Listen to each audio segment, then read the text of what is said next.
Hello everyone, welcome to this lecture series in Differential Calculus. Today we are going to talk about the concept of maxima and minima for functions of two variables. So first we will take the definition of local maxima and local minima. So let f of xy be a function defined on a region R containing the point AB.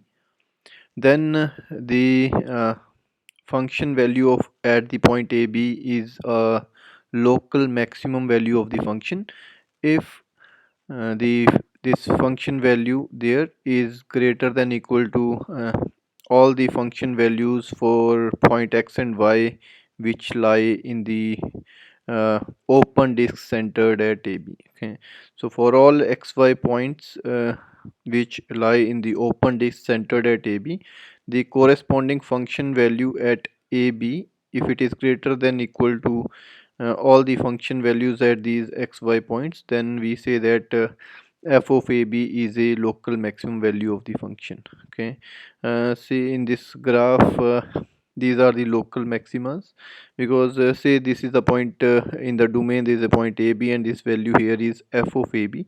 Then this is a point of local maxima because this point f of AB, this function value here, is greater than equal to all the fxy values for all xy in the neighborhood of AB. Okay, so in the domain, if we draw disk centered at AB with some radius, okay, so every point xy, the corresponding function value will be here. Okay, so all these fxy values, if they are less than this f of AB, then this becomes a local maxima.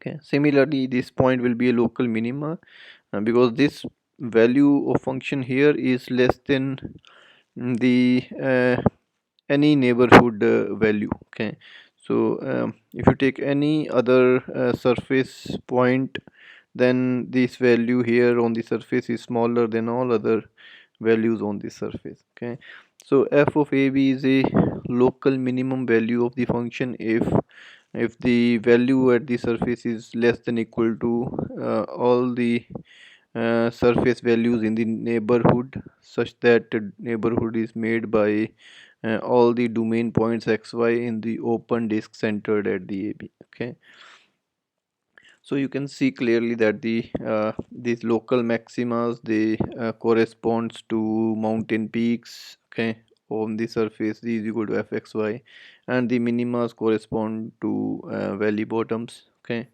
and also you can see that if it is possible to have a tangent plane at these local maximas or minimas, then these tangent planes will be horizontal. Okay, only whenever they exist. Okay, so this also leads to our result of first derivative test. Okay, so if it is possible to draw a tangent plane, that tangent plane will be horizontal. Okay, so slope of the partial derivative or slope of the tangent in the direction of x and in the direction of y will be 0. Okay, because the plane is a horizontal plane. Okay, so this is our first derivative test for local extreme values, that if you have a surface f of xy, okay, is a function f of xy, then it has a local maxima or minimum value at interior point AB of its domain,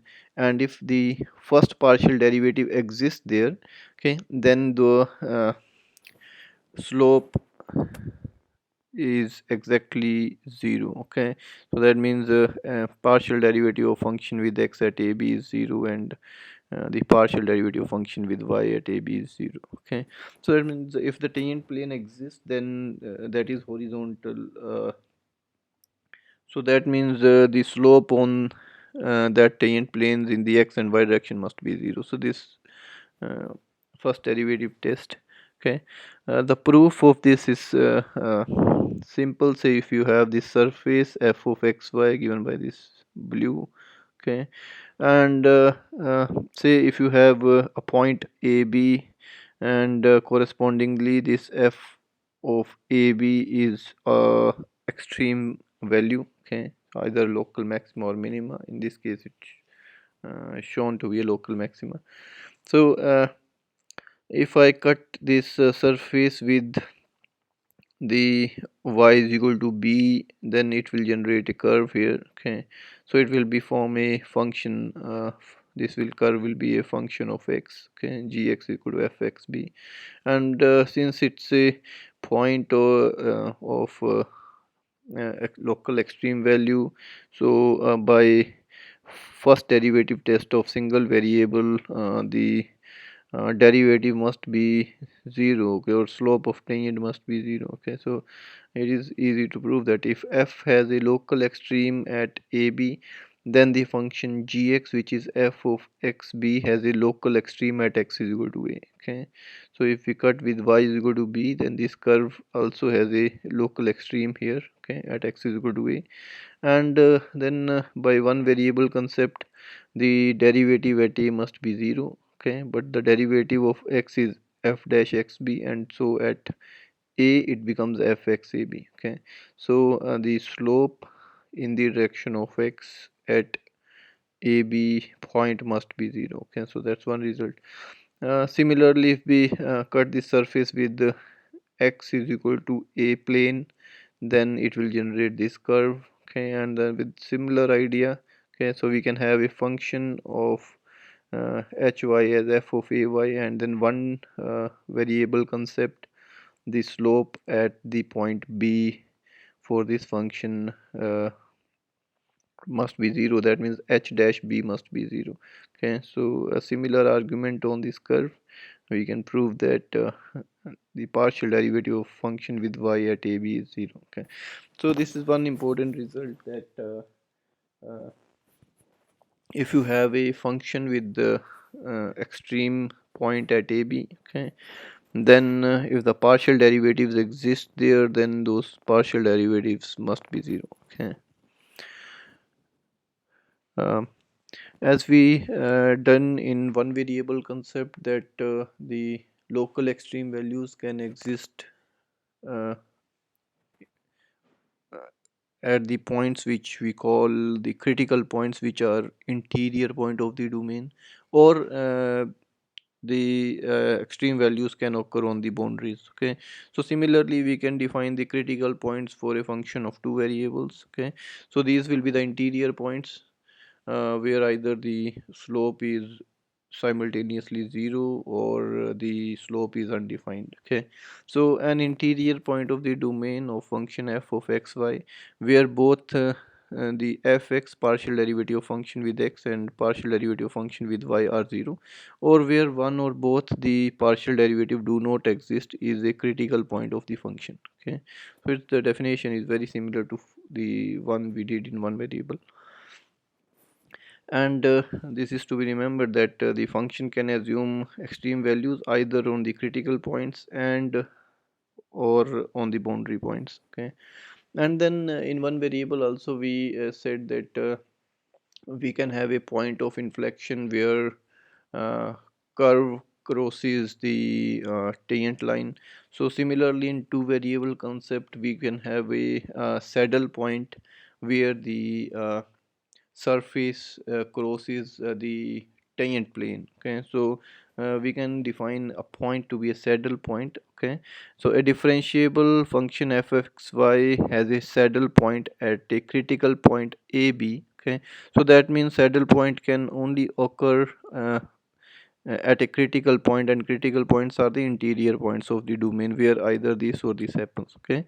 So if in every open disk centered at AB there are domain points xy where f of xy is greater than f of AB, and domain points xy where f of xy is less than f of AB, so that means a critical point of the domain will be a saddle point if we construct a disk centered at AB, and there are some point inside that disk where the function values are greater than the function value at AB, and there are some points inside the disk at which the function value are less than the function value at AB.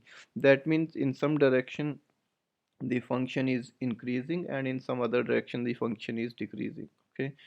So the corresponding point then AB, f of AB on the surface z is equal to fxy is called a saddle point of the surface. For example, if you have this surface z is equal to y square minus x square, which is given by this, okay, then here origin is a saddle point, because uh, at origin in one direction the fxy values will be greater than f00 values, and in some other direction the fxy values are less than the f00 value.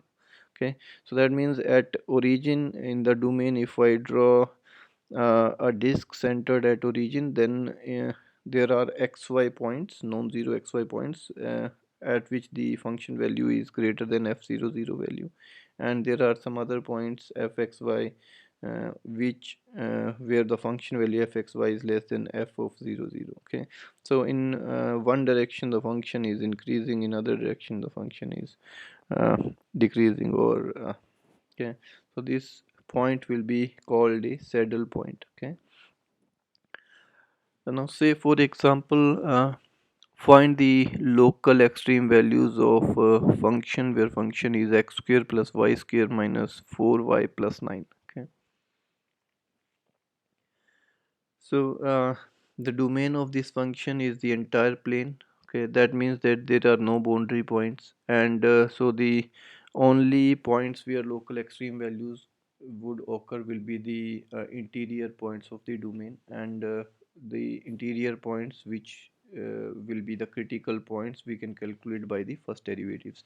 So the partial derivative, if we calculate from here, f of x, the x derivative of this, that will be 2 times x, and the function partial derivative with y will be 2y minus 4. Okay, so the critical points will be the points where these two simultaneously become 0, or either of them becomes undefined, but they are defined everywhere, so only points where they simultaneously become 0. Okay, so if I put this f of x equal to 0 and fy equal to 0 simultaneously, so it will give us the xy point, and so you can see that x0 and y is equal to 2, so 0 comma 2 is the point where the possibility of local extreme value is there. Okay, and at this point the function value is 5. Okay, so you can see that this function here, we can rewrite this function as x square plus y minus 2 square plus 5, and this is never less than 5. Okay, for any point xy, this sum will be greater than 5, except at this point 0 2, where it becomes exactly equal to 5. Okay, so that means this 0 2 point is a point of local minima. Okay, so when uh, x0 y2, so here the function value here is the point of local minima. Okay, now we extend this to a second derivative test. In the previous example, we calculated the critical points, but then we have to analyze the function to see whether it reflects a local minima or a maxima. But there is a second derivative test which by which we can easily see whether the point is a local minima or a local maxima or a saddle point. Okay, so suppose that f of xy and its first and second partial derivatives are continuous throughout a disk centered at the point AB, and that AB is a critical point such that the partial derivative with respect to x and with respect to y at AB are exactly 0. Okay, so this gives AB as a critical point, and then function has a local maxima at AB if f of xx is less than 0, and uh, the second derivative of function with x multiplied with f derivative with y minus f derivative xy squared, this is positive at AB. F will have a local minima at AB if the second derivative of function with x is positive, and this result is positive at AB, and function has a saddle point at AB if this function value is negative at AB, and the test is inconclusive at AB if fxx fyy minus fxy square is 0 at ab, and in this case we must find some other way to determine the behavior of the function at ab point. So here you can see that if you remember the f of x less than 0, okay, so second derivative also tells us the concavity, okay. So if second derivative is less than 0, that means uh, the function is concave down, uh, and this quantity, which we also call discriminant, if it is positive, then it makes sure that if it is concave down in one direction, then it is concave down in all direction, okay. So you can see that in the first two cases discriminant is all positive, okay. So if fxx is negative, okay, so then fyy will be negative to satisfy this to be equal greater than 0. If fyy is, if this is negative and fyy is positive, then this product will be negative and this overall will be negative. So but this is given greater than 0, okay. So this discriminant positive will make sure that if this sign is negative, that means it is concave down in one direction, then it is concave down in all directions, and so it will be a point of local maxima, okay. And similarly, if it is concave up in one direction, then this discriminant will make sure that it is concave up in all direction, because if fxx is positive, then fyy will also be positive, otherwise this uh, left hand side will become negative. So it will make sure that the at the point a b it remains concave up in all directions, and so it will be a point of local minima, okay. If this discriminant is negative, then the concavity in some direction uh, is changing, okay, because this product has to be negative. So the concavity in one direction, if it is concave up in some direction, it will be concave down, okay. So it is the saddle point, okay, and if it is equal to 0, the test is inconclusive, anything can happen there. So some more way must be find out to determine the behavior in that case. Okay, so this test also has certain limitations, and one is obvious, that it only works when these partial derivatives are simultaneously 0. Okay, so this test cannot be applied if you have critical point based on the partial derivative do not exist. Okay, so if at some point the partial derivative will not exist, that will also be critical point, but then this test will not help. Okay, and of course the extreme values can occur at the boundaries, and this only says for the interior points, okay.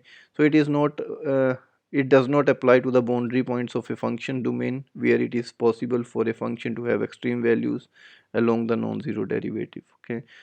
It this test is only for the point a b, which is a critical point, and critical points are the interior points of the domain. So only for the points which are interior point of the domain, okay. So let us take one example here. Say find the local extreme values of the function this fxy is equal to this, okay. So here the domain of the function is the entire xy plane, okay. So there are no boundary points, so the local extreme values will occur only on the critical points, which will be the interior points of the domain. So we can calculate the first derivative fx and fy, okay. So and if we put fx is equal to 0 and fy is equal to 0 simultaneously, so it will give us the critical points of the domain where local extreme values can occur. So if we solve these two equations simultaneously, then you can see that -2 is the only point where the function may take the extreme value. And then to check whether this point is a point of local maxima, minima, or saddle point, we can differentiate and calculate f second derivative x. So differentiate this equation one more time with respect to x, calculate fyy by differentiating this with y, and calculate fxy, okay. So if we calculate f of xx, that will be -2, okay. F of y, so one derivative with y of this, that's -2, and f of xy, so this differentiating with y one time, so that will give 1, and then immediately f of xx is negative, okay. And if we calculate the discriminant fxx fyy minus fxy square, so that will be minus 2 into minus 2 plus 4 minus 1, so plus 3, so that's positive, okay. So if this is positive discriminant and the second derivative is negative concave down, so then that means this point is a point of local maxima. And then you can calculate the local maxima function value at there by putting x minus 2 y minus 2 in the function here, okay, or f of minus 2 will be the local maximum value, okay. So this point is the point of local maxima, and the local maximum value is function value at minus 2 which is 8, okay. So we take one more example here, say find the local extreme values of the function this, okay. So again the domain of function is all xy points, so there are no boundaries here, okay. So only critical points will be where function will be simultaneously 0, okay, because the derivatives are defined everywhere. So if we solve these two equations, then we see that the two critical points are 0 0 and 2 2, okay. So then we have to calculate for the second derivative test, we have to calculate one derivative of this with respect to x. So f of x will be minus of 6, uh, one y derivative of this, so f of y that will be 6 minus 12y, and fxy, so this y derivative will be plus 6, okay. So if we calculate these derivatives, second derivatives, and then you can see that f of xx is minus 6, so negative, and f of xx into f of yy minus f of xy square. So if we calculate this, then it is this product minus 36, and this square that will be minus 36, so minus 72 constant, and this into this, so plus 72y, so we can write it as minus 72 1 minus 5.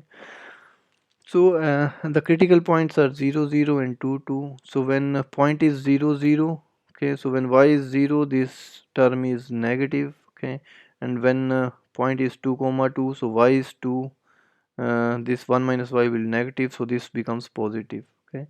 So when this discriminant is positive and this is less than 0, we have a point of local maxima, okay. So 2 2 is a point of local maxima, and at 0 0 this discriminant is negative, that means we have a saddle point there, okay. So f of xy 0 0 discriminant negative means it's a saddle point, and at 2 2 this discriminant is positive and f of xx is negative, means this is the point of local maxima, okay. So if we just plot the sketch of this, okay, so if we plot this surface, then you can see that here you have a point of local maxima, okay, which is at 2 comma 2 comma 2, okay, and this above is the local maxima value, and at origin you can see there is a saddle point in some direction, okay, it is concave up, and in the other direction it is concave down like this, okay. Now one last topic here is the absolute maxima and minima on closed bounded region. If you remember function of one variable, then uh, in the closed domain uh, we always have the absolute maxima and absolute minimum values, okay. So similarly in two variables, if you have a closed bounded region, then we will always have absolute maxima or and absolute minima both, and the maxima and minima can occur on the critical points which are interior points, or they can occur on the boundary points, okay. So to find the absolute extremas for the function of two variables when the region is closed bounded region and function is continuous, what we have to do is we have to find all the critical points and list all the interior points which are critical points, and then find the local maximum and minima at those points, then list all the boundary points and try to find the local maxima and minima on the boundary points, okay. And once we have these two, then we can just compare all the function values at the critical points and the boundary points where local maxima or minima are there, and then we can compare to find the absolute maxima and absolute minima. Okay, say for example, find the absolute maxima and minimum value of the function this on the triangular region in the first quadrant bounded by the lines x0, y0 and y is equal to 9 minus x. Okay, so on the domain we have domain is bounded by x0, y0 and y 9 minus x. So domain is bounded by this region, which is a triangular region, and then surface are the corresponding values in the third direction corresponding to xy values in this domain. Okay, so to find the absolute maxima and minima, we will have to find the local maxima minima on the interior points of the domain, and then we also need to solve to find the local maximum and minima on the boundaries wherever they occur, and then we can compare those values to find or write the absolute maxima and absolute minimum values. Okay, so here the function is differentiable. Okay, so the only places in the interior of domain where function can assume local maxima or minima are the critical points where the function partial derivatives are simultaneously zero. Okay, so first to find those interior points where the function has critical points. So to solve that, we calculate the first derivative with respect to x and y and put them simultaneously equal to 0. So f derivative x you can see is 2 minus 2 times x. So 2 minus 2 times x equal to 0, and f derivative y is 4 minus 2 times y. So 4 minus 2 times y equal to 0. And so if we solve these two equations, then only point that we will get is x1 and y2. So 1 comma 2 is the point which is a interior critical point of the function, and the value of the function at this point f of 1 2 that we can calculate by putting x1 and y2 here. Okay, so that value is 7. Okay, so this is the interior critical point in the domain 1 comma 2, and there the function value is 7. Okay, now the other critical points can be on the boundaries, so we have to solve for the boundaries. One boundary is y0, then the other boundary is x0, and third boundary is y is equal to 9 minus 6. Okay, so first we will solve for this y0. Okay, so on this boundary OA. Okay, so on this boundary OA, the equation of boundary is y is equal to 0. So if we put y is equal to 0 in the function, then function will reduce to this 2 plus 2x minus x square, and it is a function of single variable. Okay, so uh, with this domain boundary, there is a curve.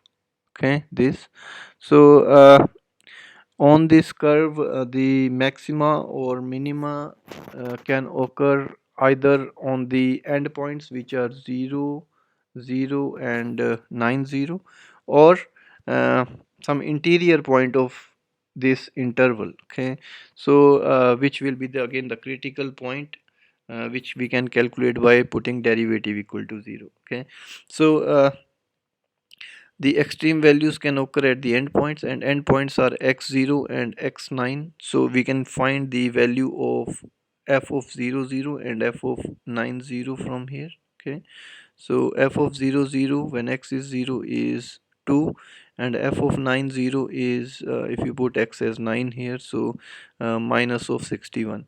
So that means this at 0 0 point and 9 0 point we have the function value. Okay, so they may be extreme values, but we have to compare with other values also. And then on this boundary, the interior point which is a critical point, we can calculate by taking one derivative of function with x and then put that equal to 0. Okay, so if you differentiate this function with respect to x, then it will be 2 minus 2 times x, and if you put that equal to 0, set that will give us x is equal to 1. Okay, so the interior point where derivative is 0 is x is equal to 1. So the function value at 1 comma 0, okay, y is already 0, so x is 1, so 1 comma 0 is the point. So function value at 1 0 with x1 here, so we can easily say that it is 3. Okay, so on this boundary there are 3 points, this second and third, and we have the value here 2 minus 61 and 3. These are function values. Now we take the another boundary, which is OB boundary, and again on the OB boundary there is a point 0 0 which we have already evaluated. Okay, and there is a point 0 comma 9, so with x0 y9 we can see what is the function value, and then with x0 we will have a function of one variable, and that one variable will be y in this case. Okay, so when we put x0, then the function can be written as f function of only y, which is this.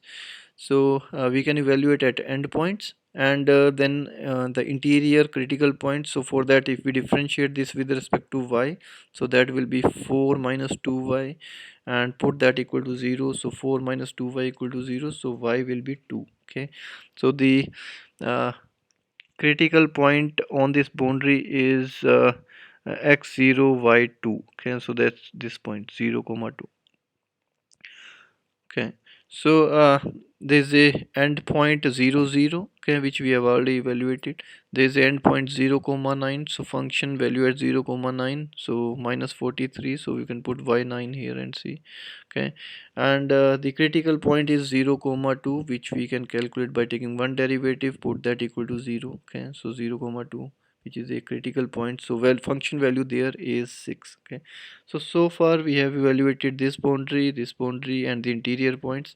Okay, so on this interior points function value was 7. Okay, which is the highest so far we have calculated. Okay, and the lowest value is minus 61. Okay, now we'll calculate the this last boundary, which is y is equal to 9 minus x. Okay, so if we put y as 9 minus x in the function, then we can write it as a function of one variable. Okay, and so f of x y, by using y is equal to 9 minus x on this boundary, then we can write it as a function of x only.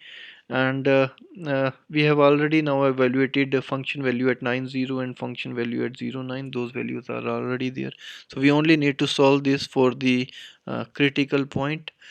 So if we differentiate this once with x and then put that equal to 0, then we'll get the critical point. So one derivative with x of this is 16 minus 4x, so x will be 4, and if x is 4, then y will be 5 from here. So 4 comma 5 is the critical point, as shown here also. Okay, so if we take one derivative, put it equal to 0, so that will give x4, and put x4, so y will be 5. So f of 4 5, if we calculate, is minus 11. Okay, so at this critical point the function value is minus 11. So now we can compare all the function values. Okay, and we see which one is the maximum and minimum. So 7 was the maximum value obtained at the critical point 1 2, which is the interior point of domain, and minus 61 is the minimum value which is obtained at 9 0. Okay, so at this point a. Okay, so function has the absolute maxima at 1 comma 2 and absolute minima at 9 comma 0. Okay, so I leave it with one practice question, that a delivery company accepts only rectangular boxes, the sum of whose length and the perimeter of cross section does not exceed 108 inches. Find the dimensions of an acceptable box of largest volume. Okay, so we have to like maximize the volume of a rectangular box. Okay, and we know how what is the volume of box if this length is x, y and z. Okay, and there is a condition here that the length, that means x, plus the perimeter of cross section, that means 2y plus 2z, So x plus 2y plus 2z is 108. Okay, so from that condition we can like substitute one of the variable in the volume function, so it will become a function of two variables, and then we can apply this method and maximize this. Okay, so do this question, okay, and let me know the answer. So in the next lecture we'll again continue with this topic of maxima and minima, and we'll talk about this method of Lagrange's multiplier. Okay, till then, have a very good day.